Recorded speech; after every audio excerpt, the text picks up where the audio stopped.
À la une donc de l'actualité nationale, c'est le président Abdel Fattah al-Sisi qui a accueilli aujourd'hui à l'aéroport du Caire Sa Majesté le roi Abdallah II de Jordanie et son Altesse Cheikh Mohammed bin Zayed Al Nahyan, le prince héritier d'Abu Dhabi et vice-commandant suprême des forces armées des Émirats arabes unis.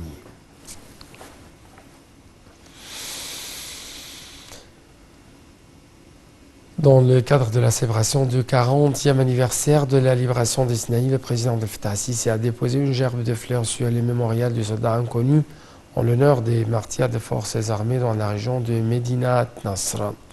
Le chef de l'État a été accompagné par le général Mohamed Zaki, le commandant général des forces armées, ministre de la Défense et de la production militaire, ainsi que le chef d'état-major des forces armées Oussama Askar.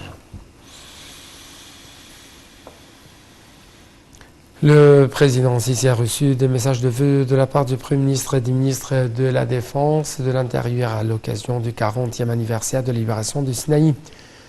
Par ailleurs, le chef de l'État a reçu un message de félicitations du grand imam d'Al-Azhar, Dr Ahmad Al-Taïb, à l'occasion de la fête de la libération du Sinaï. Dans son message, Taïeb a souligné que cet événement immortaliste, une épopée historique inoubliable de fierté et de dignité pour sa part, le mufti de la République, Dr Shawqi Alam, a félicité le président Sisi, commandant suprême des forces armées, à l'occasion de la fête de la libération du Sinaï, symbole des sacrifices présentés par l'armée égyptienne pour la libération et l'indépendance de la patrie.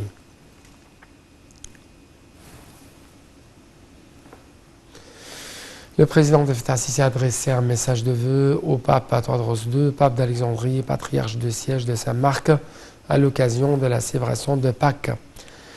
Dans son message, le président a adressé à sa sainteté, aux coptes frères, ses vœux les plus sincères et ses meilleurs souhaits à l'occasion de la glorieuse fête de la résurrection.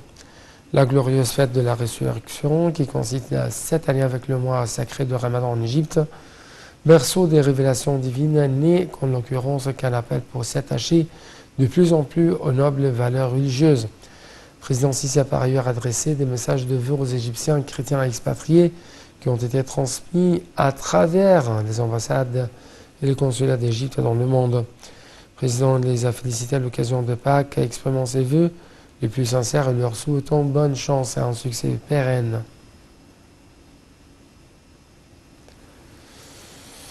Le président Abdel Fattah al-Sisi félicite les Égyptiens coptes à l'occasion de la fête de Pâques. Sur son compte officiel de Twitter, le président Sisi a déclaré que cette occasion est convenable pour affirmer notre unité sur la terre de la patrie et notre citoyenneté, les piliers sur lesquels repose la nouvelle République.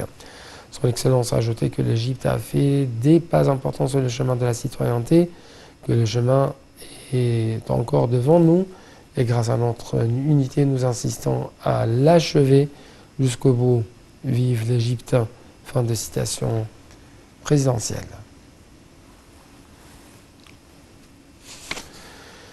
Sur son compte sur les réseaux sociaux, la première dame de l'Égypte, Mme Intasar al-Sisi, a félicité elle aussi les chrétiens d'Égypte à l'occasion de Pâques orthodoxes, invoquant Allah de garder, préserver les sentiments d'amour, de solidarité reliant les deux composantes de la société égyptienne. La première dame d'Égypte a également félicité tout le peuple égyptien à l'occasion de Chaminissim, ou la fête du printemps, célébrée le lendemain de Pâques par les Égyptiens, toutes tendances confondues.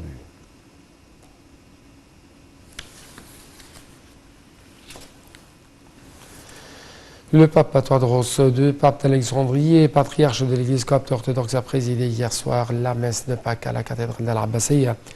L'Église copte orthodoxe a en même temps annoncé que les félicitations cette année allaient se limiter à assister à la messe de ce soir, plutôt de soir de samedi, en raison des mesures préventives contre le coronavirus.